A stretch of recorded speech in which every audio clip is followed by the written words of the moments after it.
¿Cómo elegimos a nuestros representantes en organismos internacionales? ¿Cómo dividimos el poder en organismos internacionales? ¿Cuál es la constitución a la cual el organismo internacional se debe ajustar? Es todo esto imposible de determinar porque la pluralidad de los pueblos, la pluralidad de las naciones haría imposible llegar a un acuerdo. El globalismo es el principio del fin de este esquema. El globalismo acontece cuando los organismos internacionales y entidades internacionales en general empiezan a controlar el poder de decisión y de conformación de agendas que deben cumplimentar los Estados-nación. Los Estados-nación pasan a ser algo así como virreinatos. ¿Se acuerdan el esquema de virreinato, época de la colonización? La colonización tenía un sentido muy claro en que había un poder central en otro lugar y aquí había un gobierno local que simplemente respondía a órdenes de lo que ese poder central decía. El esquema globalista es muy similar. Los Estados-nación se están convirtiendo en virreinatos de poderes centrales de carácter no estatal, porque no tiene territorio, porque no tiene población, pero sí tienen una agenda.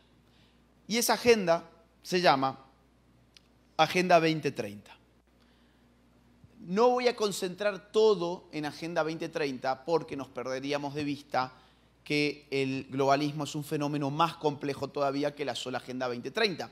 Sin embargo, la Agenda 2030 es, creo yo, la carta fundacional del sistema globalista. ¿Han escuchado antes de Agenda 2030? Sí, en general sí. Agenda 2030 fue lanzada en el año 2015. Se llama 2030 porque son una serie de objetivos que se pretenden cumplimentar a más tardar para el año 2030. Esos objetivos son 17, están especificados por Naciones Unidas. Esta es una agenda de Naciones Unidas. Nada de lo que van a escuchar en esta conferencia es una teoría de la conspiración, nada es un alarmismo ni una paranoia personal. Todo esto es de acceso totalmente libre, gratuito y público. Es abierto. Simplemente pasa por la voluntad de uno de dedicarse a ver qué es lo que hay. A ver qué es lo que hay. Esta es la página oficial de Naciones Unidas.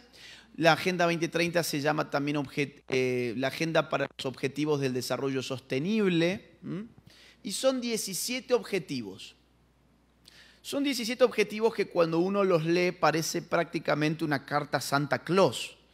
¿Vieron cuando los niños le hacen así, que tienen, no sé, 7 años, 6 años, le dicen, bueno, escribí una carta a Santa Claus?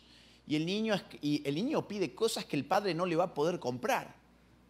Entonces el padre cuando lee la carta dice, uy, bueno, y yo que le compré un autito y me está pidiendo una Ferrari, ¿no?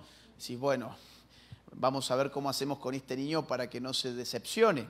La Agenda 2030 es básicamente lo mismo. La Agenda 2030 son 17 objetivos que si le damos una mirada superficial, podríamos incluso sentir simpatía, ¿no? Cosas como, por ejemplo, acabar con el hambre en el mundo. Y uno dice, bueno, sí, claro, yo cuando era chiquito se lo pedía también a Santa Claus. Que no haya más hambre en el mundo. Bueno, muy bien, estamos en el año 2023, faltan 7 años para el 2030. Acabar con el hambre en el mundo es una meta, es un objetivo un poco utópico, por decirlo menos. Y además el problema es, ¿y cómo lo haces? ¿Cuáles son tus mecanismos? ¿Cuál es tu plan? ¿Cuál es tu estrategia?